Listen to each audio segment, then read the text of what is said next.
Good evening. Good evening. Could you state your name for the record? Imani Minor. And what's your relation to me? I'm your sister. Nice to hear. Nice to hear. So, Imani, I heard that you went to Indonesia for a while. You know, so what made you want to venture out on your own and fly the nest? Um, I wanted to do something good while also gaining knowledge and experiencing cross cultural exchange because I grew up in a largely African American community and I was a little sheltered and I wanted to learn more about the world for free while also helping people. And I did that. Okay, wanted to broaden your horizons. Okay, gotcha. So, did you ever experience any prejudice while there or anything? Yeah, I experienced prejudice pretty often every single day for 2 years. People would yell things out at me, like Nigeria, Jamaica, sometimes India. I would get questions about my skin. One time, this woman rubbed my arm and asked me if it came off. So, Your pigment, she asked if it came off. sometimes people would ask me to carry an umbrella so I wouldn't get any darker. Wow. Okay. But that was coming from a place of ignorance. Right. So, how would you compare living in Indonesia to living in PG County? It's very different. For one, people in Indonesia are very open and friendly, and they ask questions. And in America, in general, people keep to themselves. They're always in cars and bubbles, locked away. It's very different. It's very different. People are less friendly here, or they're friendly in a different way. Less like they're open-minded, but it's just like a different type of open-mindedness. It's just when I first came, and also we have everything in excess here. We have options for everything. Different types of bread. There's no different types of bread in Indonesia. There's no different types of anything. You get what you have, and the markets are there, and it's organic, and people are just always interacting. It's Right. just different. So, like here, you know how they like respect personal space a lot. Is it the same way there? Like, is personal space as much of a like as important as it is here as it is there? No, personal space doesn't exist in Indonesia. People will literally fall asleep on your shoulder, and at one point you just have to get over it. Wow. But it's been ingrained in me so long from birth that I still like valued my personal space in Indonesia, and I had to teach that that's a cultural thing in America versus Indonesia, and people understood that after a while. Okay. So, why did the Peace Corps send you to Indonesia in particular? Like, what problems was Indonesia facing that they needed Peace Corps volunteers there?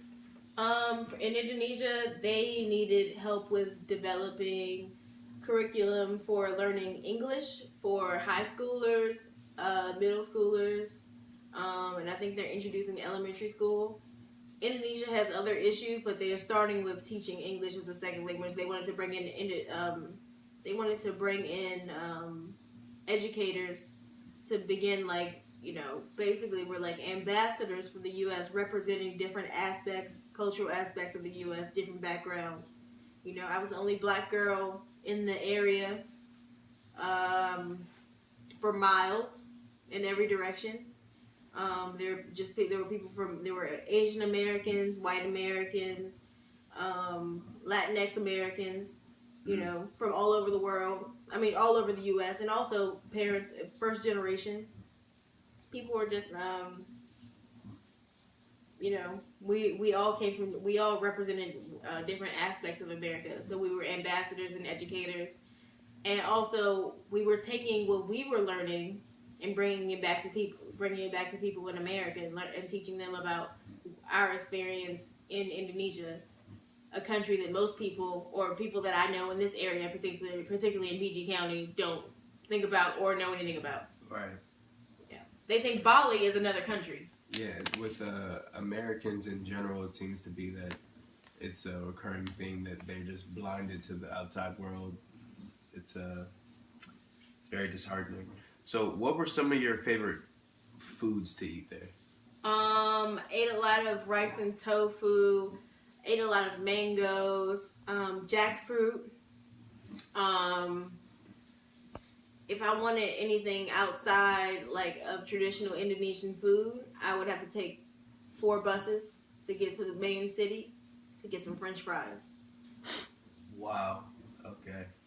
And it's just like the major difference between just going down the street to the local takeout and getting French fries. And Yeah, having it to would take me like 2 hours, 3 hours. 2 hour bus, 2 to 3 hour bus. just to Not get one French bus. fries. I would take 3 mini buses, which are vans packed with like 20 people. Yeah. So The regular people used to size. have like their work with them, like if they were farmers, they used to have like chickens with them. Yeah, the chickens would be alive, tied together by the feet, right next to me. And the benches would line the inside of the van, and then there would be another bench that they would slide out from one of the other benches and put in the middle. So people were sitting with like back to back on the middle bench and then lining the inside. And most people were smaller than me, so I would have to just be scrunched up for hours. And I still have knee problems in this left knee from sitting like that on the bus so often. 3 buses, then I get to the main Wow. big bus.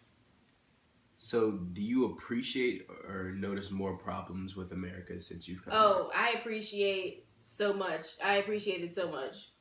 I appreciate that we have a trash system. here? Right. I appreciate that the streets are clean. Plumbing. Yeah, I appreciate plumbing. There was plumbing in Indonesia, but it was really different and inconvenient. Mm. And I appreciate that there is a platform to have a discussion, that you're not completely silenced, because in Indonesia you can be silenced. It's a culture of silencing women. Women are, like, even though I said they're open-minded, it's still like, there's still a long way to go. Yeah. I appreciate being a woman. I also appreciate being an American, because in Indonesia there's like, being an American was like a third class, a different class. Like, men were first class. You're a man first. Second class is women. But then I was a completely different class as an American woman, but also as a black American woman. People didn't know what to do with me. So, It was actually nice. how did you like cope after making such a huge move? Like, what's a technique that you use to like cope? I just did the things that I enjoy, like playing Sims 3. Mm-hmm. I would go outside, sit with my host mom, my Ibu, and drink tea, watch people watching. I would write in my journal. I would travel out 4 or 5 hours to visit any volunteers that were near me to just to speak. Even though there were a couple of people that I worked with that spoke English, I would speak with. I wanted to speak with an American person. Right. You wanted something familiar. Mm-hmm. So, what religion was the majority in Indonesia? Muslim. Muslim. Mm-hmm. Okay. 90%. 90%. Yes. Wow. And so. But people are really accepting of other religions, although there have been recent terrorist attacks. Ooh. Okay. So, did living with a host family teach you any new values or anything like that? Yeah, living with a host family has taught me the value of cleanliness and the value of respecting your elders, and also the value of like how important children are. So, do you think about going back, and if so, for what specifically? I think about going back to work in education with children. So there, you really enjoyed the children. Mm-hmm. Was that the thing that you say you enjoyed the most there? Was the children? I would say it's the top 5. Okay. Is there anything that you still want to visit there that you weren't able to while you were there? Yeah, I had to leave suddenly. Oh yeah. For reasons I will not name. Uh-huh. I still want to visit some of the islands north of Java, which is the island that I was on. There's this one orangutan island that I really wanted to visit, that I was trying to plan a trip with but then like some things happened and I couldn't go. So Right. yeah, We all get that. yeah, Okay. we all get that. Yeah. Surprises. So, did you have any mishaps while you were there, like any injuries or anything, or like any like crazy situations that you just it's completely out of the way, or just did you have anything like that? Something crazy that happened? Yeah, like any mishaps or like injuries or like just something that went awry while you were there. I mean, I was taking these pills daily, these daily pills for malaria, that cause you to have hallucinations and nightmares. And I think I was having a hallucination one time from those malaria pills, and I fell down the stairs on this knee. So that knee is also from the bus and falling down the stairs while hallucinating on malaria pills. Yes. Okay. So. And of course, parasites. Oh, of course, the parasites. But I was lucky that I didn't get malaria. Oh yeah, that's all. Just the side effects of the medication. So, do you miss it? What? Do you miss it? Yeah. So how do you feel like this experience has helped you grow as an individual?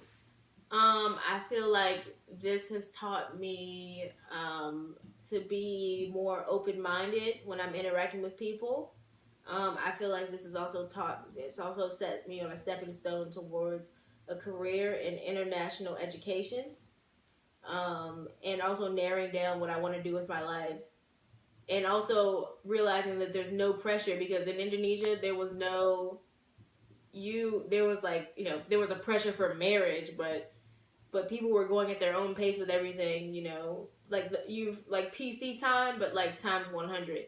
Like there was no rush for anything. People were chill. Like, yeah, I find that America is very monochronic, and other places are very polychronic, meaning that time is more fluid. It's not just so linear.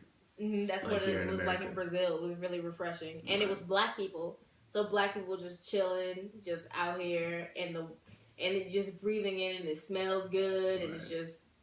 All right, well, Imani, I appreciate you giving me your time, and I wish you great adventures for your future. Thank you. Thank you.